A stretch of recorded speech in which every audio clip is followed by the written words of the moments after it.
दोस्तों आइए जानते हैं कि बूलियन क्या होता है। दोस्तों बूलियन वेरिएबल की सिर्फ दो ही वैल्यू हो सकती है, या तो ट्रू या फॉल्स। प्रोग्रामिंग में हमें अक्सर ये जानने की जरूरत पड़ती है कि कोई लिखा गया एक्सप्रेशन या स्टेटमेंट ट्रू है या फॉल्स। आप पाइथन में किसी एक्सप्रेशन को इवेल्युएट कर सकते हो कि उसकी वैल्यू ट्रू है या फॉल्स। फॉर एग्जाम्पल, जब हम किन्हीं दो वेरिएबल्स को कंपेयर करते हैं तो रिजल्ट निकलता है और यह रिजल्ट बूलियन होता है। तो आइए इसको एग्जाम्पल से समझते हैं। अपनी कोडिंग विंडो पर चलते हैं और एक एग्जाम्पल से इसको समझते हैं। फॉर एग्जाम्पल, अगर अब मैं लिखता हूं 10 ग्रेटर देन 9, तो ये एक स्टेटमेंट है। आइए इसको प्रिंट करा के देखते हैं। 10 ग्रेटर देन 9 को रन कराते हैं और देखते हैं क्या रिजल्ट निकलता है। कोई रिजल्ट नहीं निकल रहा है क्योंकि मैंने प्रिंट स्टेटमेंट लिखा ही नहीं है। आइए प्रिंट स्टेटमेंट लिख देते हैं, इसको प्रिंट के अंदर लिख देते हैं। प्रिंट 10 ग्रेटर देन 9 और क्या प्रिंट होता है, ये देखिए यहाँ पे ट्रू प्रिंट हो रहा है, यानी ये एक्सप्रेशन ट्रू है, इसलिए ट्रू वैल्यू आ रही है। अगर मैं लिख देता हूं 10 लेस देन 9, तो अभी ये देखिए फॉल्स प्रिंट हो रहा है।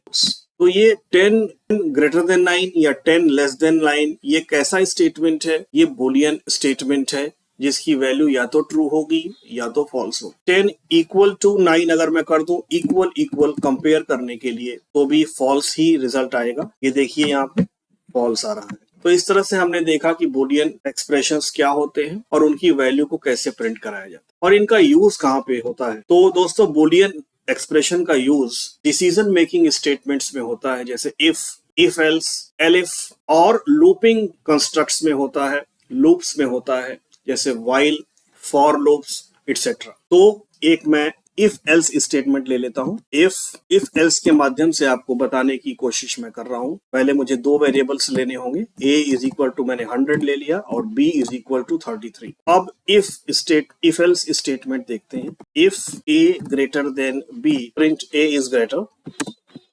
Else b is greater, else print b is greater. आइए इसको रन करा के देखते हैं। a में 100 वैल्यू है, b में 33 है। a is greater than b, ये स्टेटमेंट ट्रू है, होना चाहिए, और जब ट्रू होगा तो प्रिंट होगा ये वाला स्टेटमेंट, और अगर फॉल्स होगा तो प्रिंट होगा ये वाला स्टेटमेंट। इसको रन कराते हैं तो देखिए यहाँ पे प्रिंट हो रहा है a इज ग्रेटर। इस लाइन को मैं हटा देता हूँ, ये प्रिंट हो रहा है a इज ग्रेटर।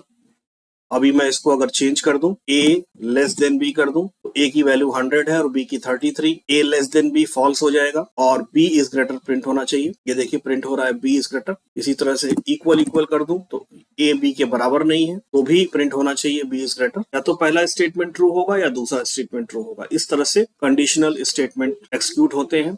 और ये जो एक्सप्रेशन लिखा गया है ये एक बूलियन एक्सप्रेशन, यानी इसका रिजल्ट या तो ट्रू आएगा या तो फॉल्स। और इस तरह के स्टेटमेंट्स इफ एल्स, एलिफ जैसे डिसीजन मेकिंग स्टेटमेंट्स में यूज किए जा सकते हैं कंडीशन, और लूप्स में भी यूज कर सकते हैं, जैसे व्हाइल लूप, फॉर लूप्स। अगर आपने लूप्स या इफ एल्स स्टेटमेंट नहीं पढ़ा है तो आगे हम इस पर डिस्कस करेंगे, अभी आपको परेशान होने की कोई जरूरत नहीं है। तो ये था दोस्तों बूलियन वैल्यू से related concept. You in the next video. दोस्तों पाइथन में वो सभी वैल्यूज जिनमें कुछ भी कंटेंट होता है वो सभी ट्रू होती है। एम्प्टी स्ट्रिंग को छोड़ के बाकी सभी स्ट्रिंग्स ट्रू होती है। जीरो को छोड़कर बाकी सभी नंबर्स ट्रू होते हैं। सभी लिस्ट, ट्रिपल्स, सेट और डिक्शनरी ट्रू होती है अगर उनमें कुछ कंटेंट हो तो, और अगर वो खाली हो, उनमें कुछ भी कंटेंट ना हो, तो उनकी वैल्यू फॉल्स होती है। आइए इसको एग्जाम्पल से समझते हैं। इवैल्यूएशन के लिए हम बूल फंक्शन का यूज करते हैं। तो आइए मैं बूल फंक्शन लिखता हूं और उसके अंदर डबल कोट्स में कोई स्ट्रिंग लिख देते हैं ABC।